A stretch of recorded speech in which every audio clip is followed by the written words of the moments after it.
Sixth century BC के around एक masterpiece लिखा गया था जिसका नाम था डाओ दे चिंग। ये डाओइज्म का फंडामेंटल टेक्स्ट है और इसमें कई डीप फिलोसॉफिकल विचार शामिल है। अब ये बात डिबेटेड है कि ये ग्रंथ एग्जैक्टली किसने लिखा था।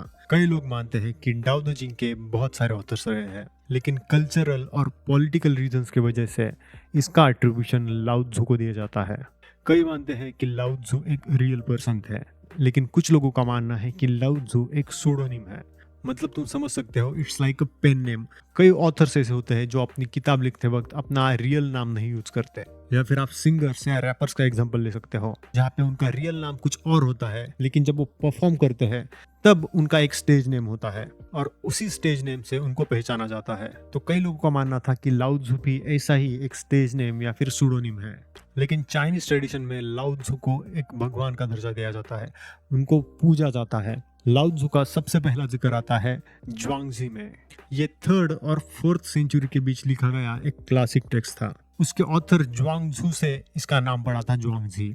हो सकता है कि इसके चाइनीज प्रोनाउंसिएशन में मेरे से कुछ मिस्टेक्स हुई हो, तो इस टेक्स्ट का नाम और ऑथर का नाम मैं आपको स्क्रीन पे दे देता हूँ। इस वर्क में लाओ त्सु को ज्वांगजू का टीचर बताया गया है। इस टेक्स्ट में कई कहानियां और उपदेश है जो जीवन के अनुभव पर आधारित है। इसमें बताया गया है कि जिंदगी की सच्चाई समझने के लिए हमें अपने पूर्वाग्रह यानी कि प्रेजुडिसेस को छोड़ना होगा। जब हम डाओइज्म शब्द लिखते हैं तो कई जगह पे वो टी के साथ लिखा जाता है और दूसरी जगह पे आप देखेंगे कि वो डी के साथ लिखा गया है। तो चाहे लिखते वक्त टाओइज्म लिखा गया हो या डाओइज्म लिखा गया हो, दोनों ही टाइम पे एक ही चीज के बारे में बात की जा रही है।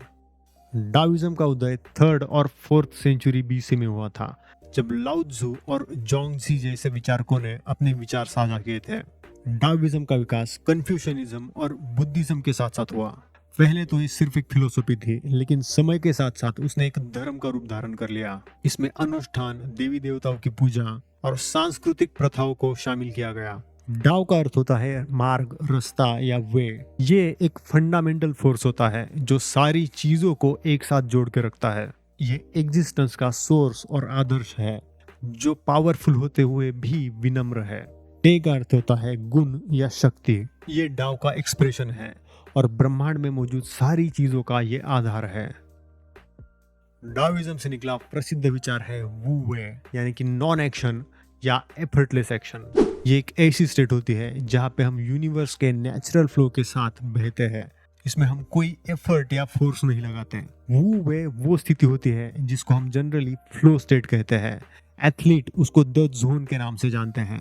जब ब्रूस ली ने फेमसली बोला था बी लाइक वाटर, तो वो इसी वू वे या फिर फ्लो स्टेट के बारे में बात कर रहे थे।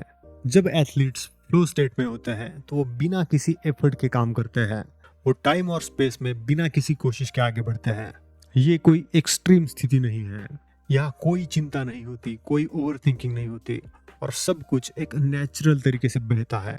इस वीडियो में हम इसी फ्लो स्टेट के बारे में बात करने वाले हैं। डाओ दे चिंग एक मिस्टीरियस पीस ऑफ आर्ट है।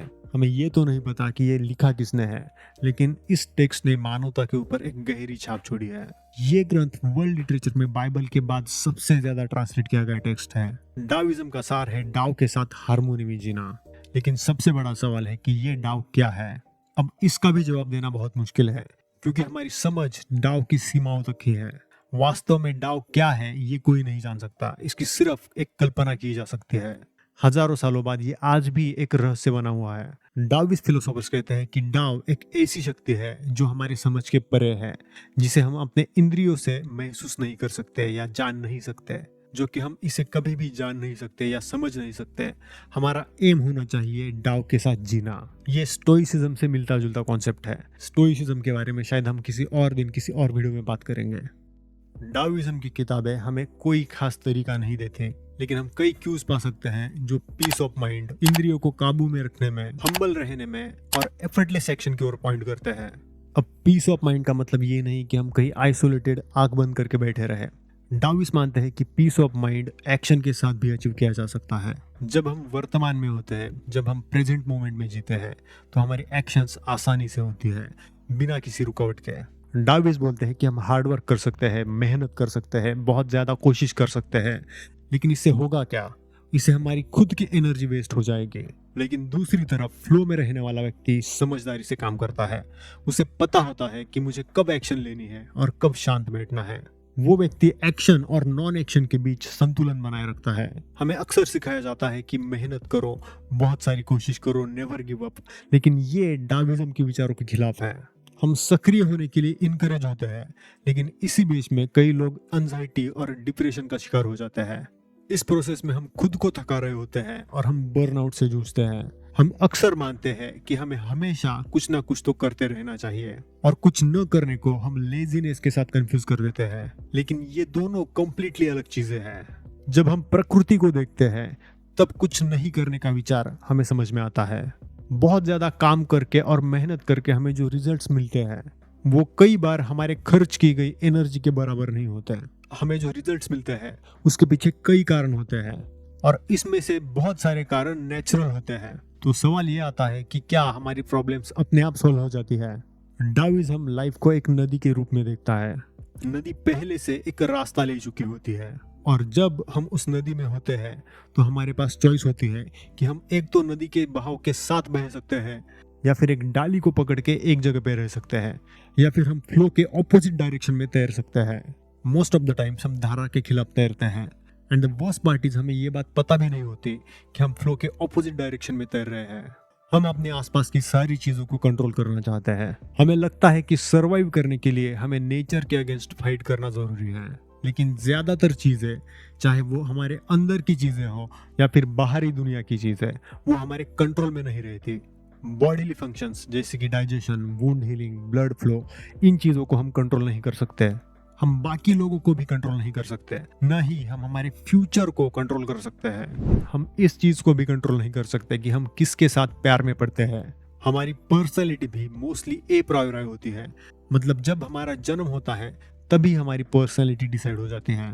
इसके बारे में हमने पर्सनैलिटी ट्रेट्स के वीडियो में बात करी है। इस वीडियो का लिंक मैं आपको डिस्क्रिप्शन में दे दूंगा। जब हम एफर्टलेसली कोई काम करते हैं तब हम नेचुरल फ्लो के साथ मिल जाते हैं। ये एक लीस्ट रेजिस्टेंस का रास्ता है। डाविज्म हमें बताता है कि जीवन एक नदी की तरह है जिसे हम नियंत्रित करने की कोशिश करने की बजाय हमें उसके नेचुरल फ्लो को समझना चाहिए और उसके साथ बहना चाहिए। एक और फैसेट जो टाविज्म को दर्शाता है वो है पानी।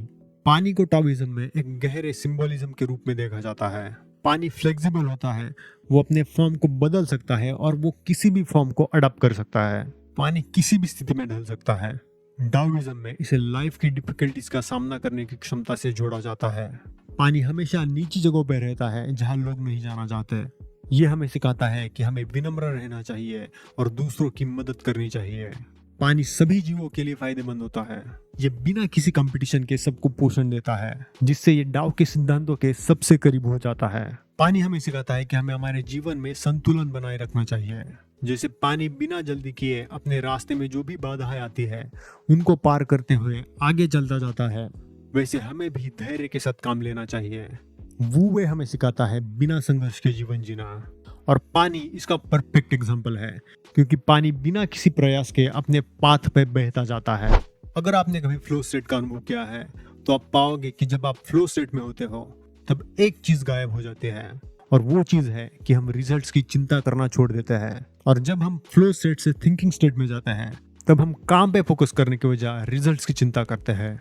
ये स्टोइक विचार अमोर फार्टी से सिमिलर है। ये बताता है कि हमें किसी भी परिणाम को अपनाना चाहिए और भविष्य की चिंता करने की बजाय हमें वर्तमान पे ध्यान देना चाहिए। जब तुम किसी भी चीज में अपने आप को झोंक देते हो, चाहे वो चीज राइटिंग हो, डांस हो, म्यूजिक हो, तब आप फ्लो स्टेट में होते हो, क्योंकि तब आप प्रेजेंट में जी रहे होते हो। तब आपको परिणाम का डर नहीं होता, आपके ऊपर कोई प्रेशर नहीं होता। तुम फ्यूचर की एंजाइटी और पास्ट के गिल्ट से एक तरीके से फ्री हो जाते हो।